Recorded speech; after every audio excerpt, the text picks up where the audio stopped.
Гарем как семья султана. В гареме османского султана права женщин определялись их положением в иерархии. Рожать разрешали, как правило, лишь тем наложницам, которые занимали высокое положение и были любимицами султана. Эти женщины получали особые привилегии, поскольку их деторождение было связано с важными политическими и династическими вопросами. Включение в семью султана за счет рождения шехзаде укрепляло позиции наложницы и давало некую власть. В гареме султана рожать разрешали не всем женщинам. В основном продолжить род могла только та наложница, которая находилась под защитой или покровительством старших жен, а также та, у кого уже был опыт в рождении детей. Важным критерием отбора матерей будущих детей султана было здоровье наложницы. В случае, если у женщины были какие-то заболевания, ее могли лишить права деторождения. Друзья, привет! Спасибо, что смотрите. Спасибо, что доверяете. Спасибо, что ставите лайк, комментируете и делитесь этим видео в социальных сетях. Сейчас как никогда мне нужна ваша поддержка. Напоминаю, что отныне, но надеюсь не навсегда, ролики после YouTube будут мною выкладываться в сообщество ВКонтакте и на канале Дзен. Все важные ссылки вы найдете в описании и первом комментарии. Начнем. В гареме жили разные женщины, каждая из которых была особенной. Дни наложниц проходили под покрывалом шикарных тканей и запутанных ароматов, где сплетались смех и шепот, нежные взгляды и тихие слезы. Здесь царила атмосфера уюта, но и невольного соперничества. Дух жизни переплетался с экзотикой восточного быта. Девушки в гареме были очень разными. Одни из них были талантливыми музыкантами, другие же умели мастерски танцевать. Однако в глубине их душ скрывались мечты о свободе и независимости, которые не поддавались никаким узам. Каждое утро наложниц начиналось с ритуала, когда солнце, словно нарядный гость, вступало в их жизнь, залив яркими лучами мраморные стены гарема. И в эти мгновения, среди блеска золотых украшений и мягких персидских ковров, женщины делились историями своих предков, передавая из уст в уста мудрость, сокрытую в их сердцах. Каждый день дарил им надежду на новую жизнь в объятиях султана.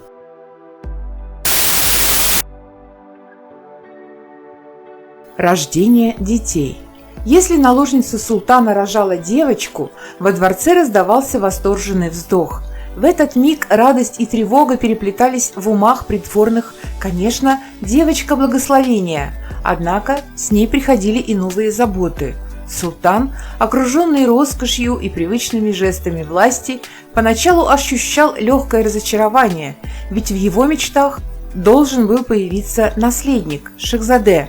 Но по мере того, как новорожденная девочка открывала свои ясные глазки и сжимала маленькие кулачки, он чувствовал, как его сердце наполняется нежностью. Однако за этим нежным моментом скрывались интриги и тайны.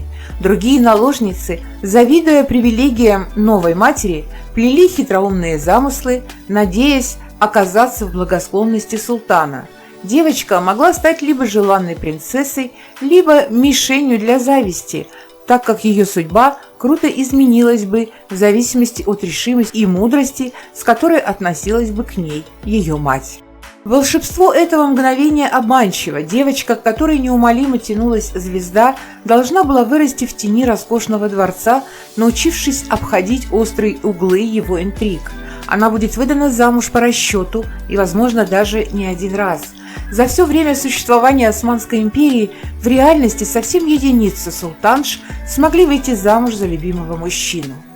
Если наложница султана рожала шехзаде, это было истинное благословение для всего гарема. В этот момент радость переполняла сердца, а в воздухе витали аромат цветов и восточных благовоний. Слухи о появлении на свет наследника быстро расходились по дворцу, вызывая восторг и зависть одновременно. Султан, услышав радостную новость, вызывал всех своих министров и приближенных, чтобы обсудить празднование такого знаменательного события.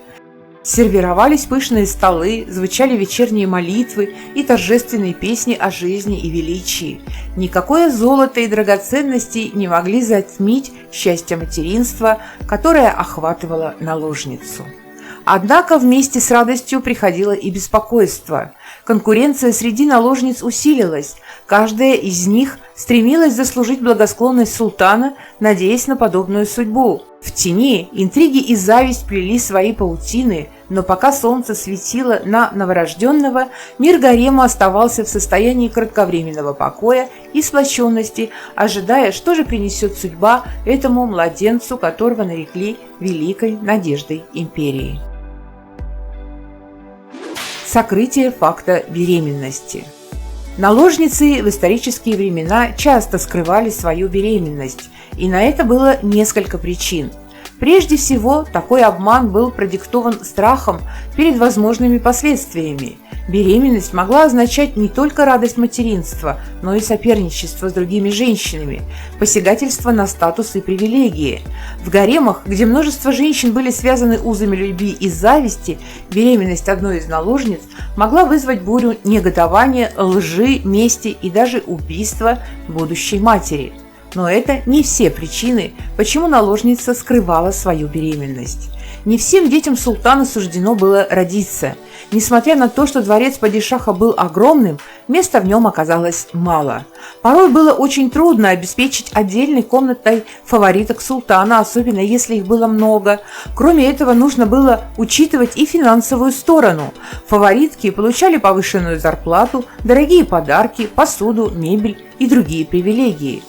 Кроме этого, многочисленные военные походы, низкий уровень урожая, болезни – все это приводило к истощению казны, поэтому был необходим контроль численности обитателей дворца.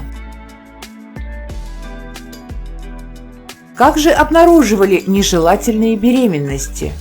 Чтобы обнаружить таких девушек, главная калфа и старший евнух проводили регулярный осмотр наложниц для выявления и прерывания нежелательной беременности на раннем сроке.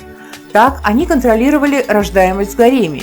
Есть еще одна категория девушек – фаворитки шехзаде. Сыновья султана до определенного возраста тоже жили во дворце султана. Конечно, когда они достигали полового созревания, им приводили девушек для развлечения. Этим наложницам беременеть было строго запрещено. Девушки пили специальные отвары из трав в целях контрацепции. Но не всегда это срабатывало на 100%. И если девушка беременела, ее нередко ждала печальная судьба.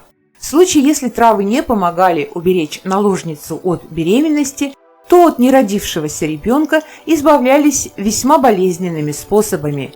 Иногда девушки полностью лишались своего здоровья, и нередки были смертельные исходы. Если шехзаде отправлялся в Санджак, а беременность девушки никто не заметил, то ей крупно повезло.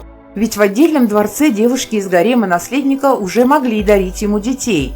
Но, увы, такое везение было редкой случайностью, и судьба несчастных наложниц была печальной.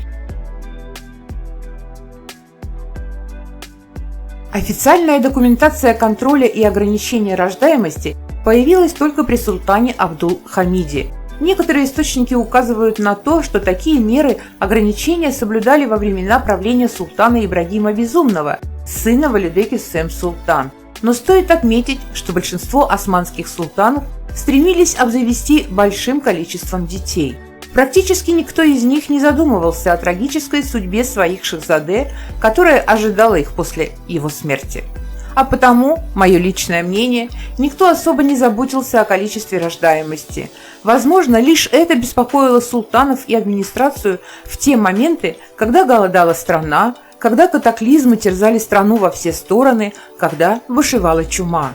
Она-то и была самым, пожалуй, беспощадным контролем над количеством султанских детей. Ведь если даже наложница родила, не факт, что ее ребенок выживет в эпидемию. Как доказательство сказанному, смерть двух маленьких шехзаде Сулеймана Великолепного в возрасте 8 и 9 лет от первых наложниц Филане и Гюльфем Хатун. А на сегодня все. Друзья, текст в этом видео частично предоставлен автором сайта Султан ТВ. Ссылку вы найдете в комментариях. Если вы любите читать, обязательно заходите, там много разной истории. Спасибо, что смотрите. Спасибо, что доверяете. Спасибо, что поставили лайк и поделились этим видео. Всем добра! Вас обняла Оливия.